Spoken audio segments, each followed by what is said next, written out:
Hello, it's Amy Zawi with the Jerusalem Connection Report Friday Red Alert for June 3rd.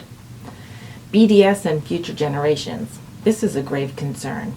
Over the last few months, I've been discussing the boycott, divest, and sanction movement and its activities on college campuses both in the United States and in Europe. These events do everything to engage students, often well-intended students who really do want to contribute to aiding humans around the world in their plight against human rights violations and oppressive governments. However, they often don't have the context or set of knowledge to decide when a group is legitimate or not. The Tel Aviv University president recently stated in May that although the BDS movement seems to be concentrated amongst college students, they are indeed the next generation of faculty members, and they will bring this line of thinking with them. This is why it's important that we fight the college campus presence of BDS and make sure we evangelize the truth about the nation of Israel and the Jewish people. We perhaps cannot change the minds of the current BDS leadership. Their position of hate towards the existence of Israel has been set for many generations oftentimes. Changing their mind is practically an act of the Holy Spirit. However, the young impressionable people on college campuses can be educated and enlightened to the truth and therefore veer out of the way of BDS activities. The BDS movement is vying for the hearts and minds of these well-intended college students using lies and premises that the nation of Israel is somehow violating the human rights and oppressing and are even a racist regime. Of course, this is nothing further from the truth. The Tel Aviv University president went on to say last month, the best way to counter BDS is to bring as many foreign students to the nation of Israel as possible. Get feet on the ground to see the truth. That is a great point. Organizations who are fighting the BDS movement can help with this. I would suggest that these organizations continue to increase the amount of tours offered, the amount of opportunities offered to college students to travel to Israel, and even offer funding to help subsidize often struggling students so that they can travel to Israel and see the truth themselves. Private organizations, including university, churches, and businesses, and civic groups can engage in change. Boycott is a movement encouraging people all over the West to seek out and buy Israeli manufactured products, either over the internet or helping people find local Jewish-owned stores of Israeli manufactured products in their own communities. The Methodist Church, thank God, just voted down all BDS movement sanctions that were proposed within their church infrastructure. This came after a great many-year-long internal debate over whether or not the church should engage in BDS. Thankfully, enough people examined the issue very closely and realized it was nothing more than anti-Semitism or anti-Zionism. The voting down was overwhelming, and that's wonderful. Church, Jewish, and secular organizations can work locally and collectively to educate our next generation about the truth of Israel, the next generation who will be members of church leaderships and political leaders and doctors and lawyers and other contributing members to our local communities and society as a whole. The battle for hearts and minds of college students is one of propaganda.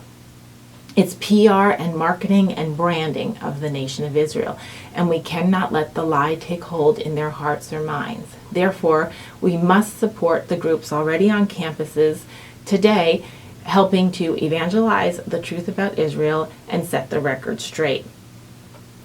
An interesting video surfaced on YouTube this month by Ami Horowitz, a New York-based political satirist and video producer. He went to the University of Oregon with a clipboard and a cameraman and posed as a Hamas supporter and interviewed many college students, asking them if they would support his cause and contribute some money, maybe $10, $15, $20. It was remarkable how many students pledged a few dollars and also indicated a moral support for his presentation. He was very open about the notion of Israel needs to be destroyed, Israel's racist, Israel's oppressing people, we got to help the Palestinians. And indeed, none of the students actually questioned this line of thinking. They all agreed with him. He also sandwiched this presentation of how and why Israel should be destroyed with the phrases peace and love. He would start with, peace and love, brother, can I ask you a few questions? And then end, thank you for your support, peace and love, brother. Nobody really questioned the idea of peace and love mixed with the notion of let's destroy Israel. So what I learned from this video was that college students, one, do have a desire and a heart to support causes that they think will help oppressed people. However, they have very little critical thinking skills. Nobody in this particular video of the students that were shown seemed to question his premise or indicate there was a disconnect between his peace and love message and his let's destroy the state of Israel message. So that was pretty unnerving to see. Well, besides that, we have got to continue to support the fact that there are groups on campuses that would have been there to combat that set of questions if, of course, it was legitimate. This Ami Horowitz was posing as a Hamas member to see how students would react. We can engage the anti-BDS movement on a variety of fronts, and that includes supporting, like I said, the already on-campus groups. And those include U.S. government groups, Jewish groups, Christian groups, secular groups, and even interfaith groups. To name just a few, there's the U.S. Office for Civil Rights, upon whose website you can report activities and open an investigation. The Simon Wiesenthal Center, the Anti-Defamation League, Camera on Campus, Campus Maccabees. Incidentally, Campus Maccabees president as of July 2015 is Christian Zionist David Bragg, who was the former leader of the Christians United for Israel. So that's very interesting. Anyway, there are more organizations that you can search for and contribute to.